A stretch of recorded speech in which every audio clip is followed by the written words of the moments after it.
Iran thought closing the Strait of Hormuz was its ultimate weapon. It was not, it was its suicide note. Here is what the numbers actually show and why every government, every oil market, and every intelligence agency on the planet is watching this in real time. Start with the storage number.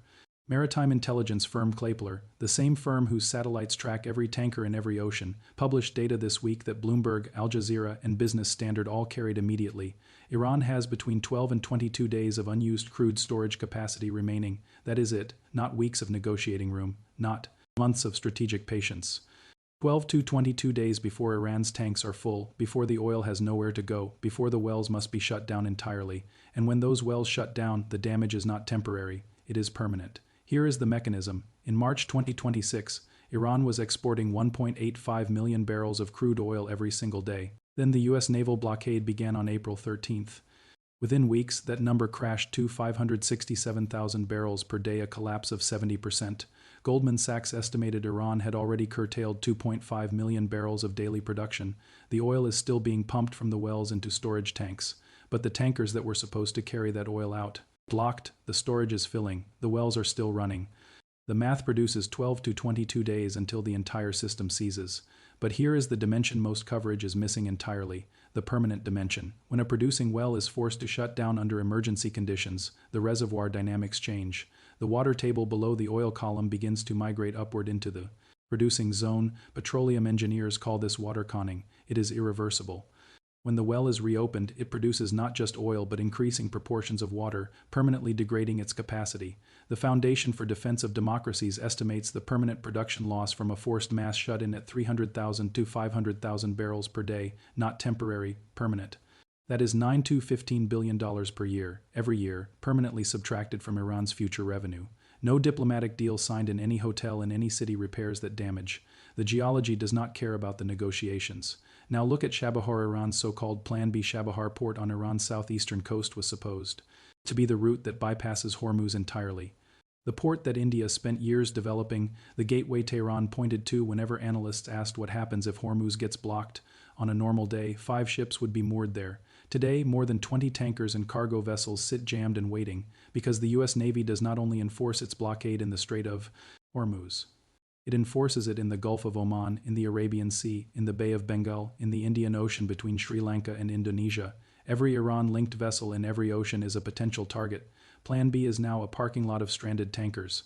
And then India, the country whose investment gave Chabahar its entire strategic legitimacy, signed a new contract with Way's Fujairah port, moving its operational focus to a facility that bypasses Iran entirely.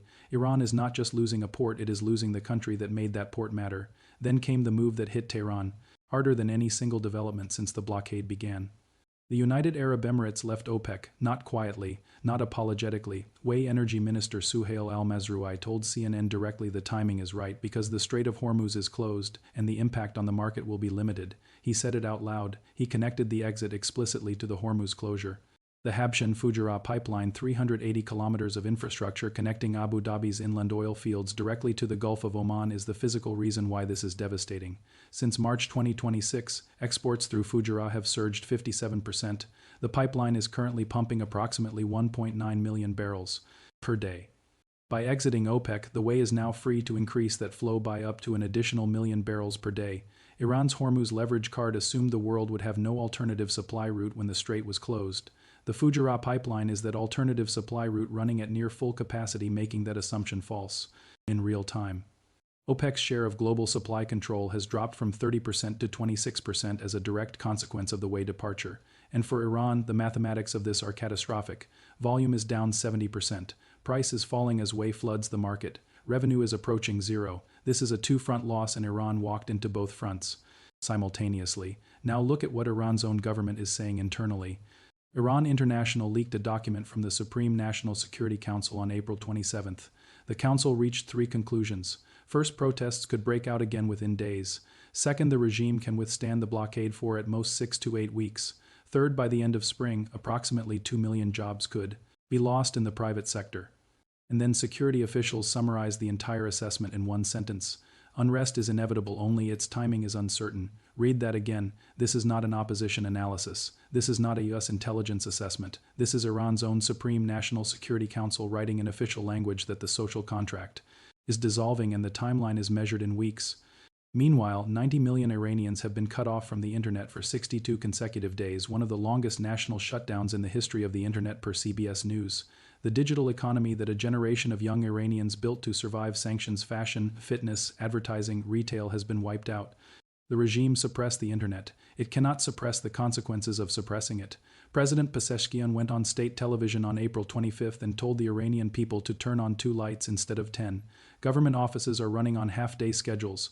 Street lights have been cut by half in Isfahan and Tabriz. Imported medicine prices are up 60%. Bread lines, meat lines, and milk queues are forming in cities that have not seen food queues since the 1980s war with Iraq. Iran produces 1.85 million barrels of oil per day under normal conditions. It can no longer find a route through which to sell any of it, and its president is asking citizens to use fewer lights. The proxy network is collapsing simultaneously. Hezbollah cannot pay regular salaries. Houthi forces in Yemen are operating on depleted drone stockpiles with no confirmed resupply. Iraqi Shia militias have pulled back from field operations because no funding has arrived. The proxy war network the IRG spent 40 years and hundreds of billions of dollars constructing is being financially dismantled not by military strikes against the proxies but by a naval blockade that cut the treasurer off from the entire network at once. A White House official confirmed to CNBC that Tehran is losing $500 million per day, $15 billion per month. The IRG cannot maintain its own payroll, fund its proxies, subsidize consumer goods, and finance its missile programs simultaneously on revenues that have fallen 70%. Iran is now reactivating 30-year-old scrapped tankers as floating oil storage.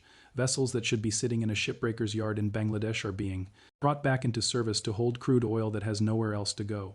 When a country starts using scrapyard ships as overflow storage for its primary export commodity, no diplomatic language can soften what that image represents. 3 scenarios remain. Iran backs down, agrees to a comprehensive nuclear deal, and the blockade lifts but the permanent geological damage to its oil fields does not reverse. Iran resists the census internal timeline of 6 to 8 weeks expires, and the streets produce exactly the unrest the regime's own Security Council has already documented as inevitable, or the conflict escalates to a third phase of military operations against infrastructure that both Bessent and Trump have publicly described as the remaining pressure option. None of these scenarios produces a clean outcome.